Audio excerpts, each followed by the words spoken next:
Hey Pisces, and welcome to your weekend check-in. I'm so happy to have you here. Cross-watchers, welcome. Pisces, know these energies can always go flip-flop, but in your reading, I hope they don't because you are dealing with someone who's super toxic. So, first, my guides want me to share these cards to represent your energy this weekend. You have an entire universe encoded within you, and the Phoenix rises into joyful abundance. So I feel like you have a lot of fear in you because you're realizing a change is needed. And it has to do with this relationship with this person. And the fear is like leaving them behind and feeling lonely. My guides want me to share with you 8 signs that you're suffering from narcissistic abuse, okay? And first we have, number 1, your relationship is not kind, caring, or sane.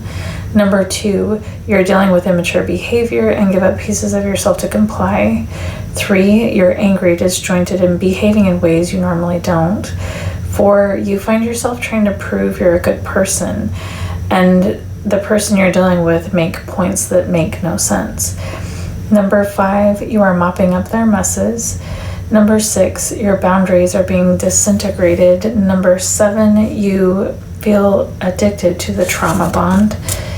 And 8, you're suffering from abuse symptoms, anxiety, depression, autoimmune issues, agoraphobia. The list actually goes on and on and on. And basically it's just your body saying, hey, this is out of alignment. This is not healthy. And you have been suppressing how you feel for so long. The trauma of your experience has no choice but to spill over into your body. I've experienced this. A lot of people do.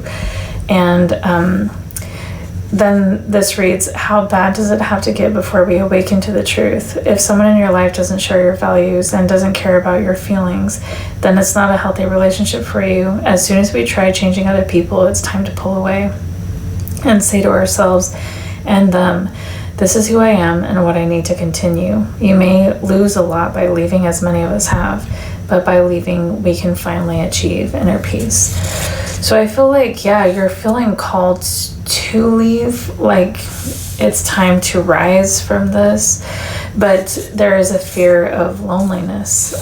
You may be very attached to this person. You may love them very much. It is 100% possible to love a narcissist with all your heart.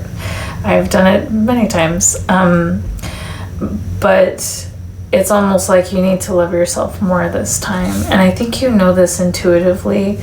My guides want me to share this poem with you from Whitney Hansen. It says, in English we say loneliness isn't just being alone.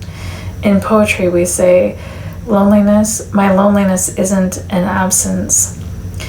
It's a presence. It's a voice that never quiets. It's echoing in my mind. Who could ever love you? My loneliness is not an instant. It's an open wound that doesn't close. I try to patch it with the hands of another warm body, but it doesn't slow. My loneliness isn't a bystander. It's a threat. It doesn't watch me. It holds its cold hands to my throat. I hide somewhere in a crowd, hoping it will let me go. It is not formless. It has hands. It is not harmless. It has teeth. It is not a ghost. It is an ever-present beast. It's funny we call it loneliness, but it's nothing like being alone. Loneliness is the most loyal companion I've ever known. So I feel like you feel that leaving this relationship or connection, creating distance between you and this person would lead to extreme loneliness. But that's why I love that this card came out for you. You have an entire universe encoded within you. Do you know how connected you are to all that is? Like, all that is. And it's not only that, you've got your spirit team, your soul family, your guides. Seriously, if you were isolated in a room all alone, physically, you would still not be alone because you're connected to all that is. It's impossible for you to be alone.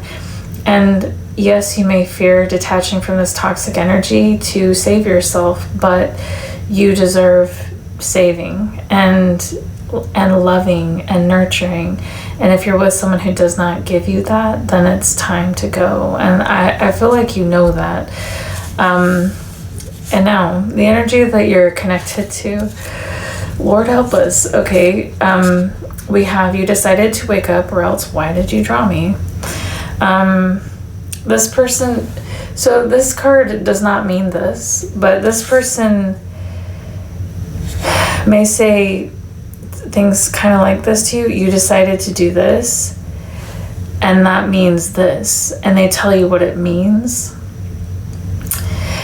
But also, I feel like you're waking up to who this person is. This person plays with your mind a lot. The lyrics that my guides want me to share to represent their energy come from Complicated by Avril Lavigne, and they go like this. Chill out, what you yelling for? Lay back, it's all been done before. And if you could only let it be, you will see. I like you the way you are when we're driving in the car and you're talking to me one-on-one, but you have become somebody else. So you may already be starting to distance yourself and create, like maybe you've tried standing up to this person. They are acknowledging this, they're aware of this, and they feel in danger. Like, not danger for their life, but like that your connection is coming to an end, that something's changing and they don't like it. And the quote that my guides wanted me to share to represent this person's energy is the very popular one from Doormat Mom. You can look her up and you might see this person's energy all over her page. And she said, you owe your parents for bringing you into this world and keeping you alive. And so that's the quote, but what she's saying is, because I brought you into this world, I own you, I can control you, I can tell you what to think, what to feel, and if it's not what I want, you will be punished. And I have the right to do that because I brought you into this world. That is the most toxic and disgusting belief that a parent could ever hold. Children are a gift. They're not, and they are a responsibility to, they're a gift and a responsibility. They are not a slave. They are not an item to be owned. Okay, that's just, wow. So look up her page if you can handle it, right? But the energy of your connection is bloom where you were planted in reverse. So I feel like this parental figure is not allowing you to grow. This parental figure is not allowing you your autonomy and sovereignty. And that's why we have this Rising Like a Phoenix card coming out on your side. It's time to heal. And who knows how long you've been suffering from narcissistic abuse symptoms from this toxic parent. But yeah, it's time, and it could be someone else besides a parent that just feels ownership over you, but I am seeing that this could very well be a parent. So that's the message for you this weekend, Pisces. I hope this was helpful, and I hope you know that you are sacred and that you deserve to be treated with love and respect. So that's the message, and we'll talk to you next time.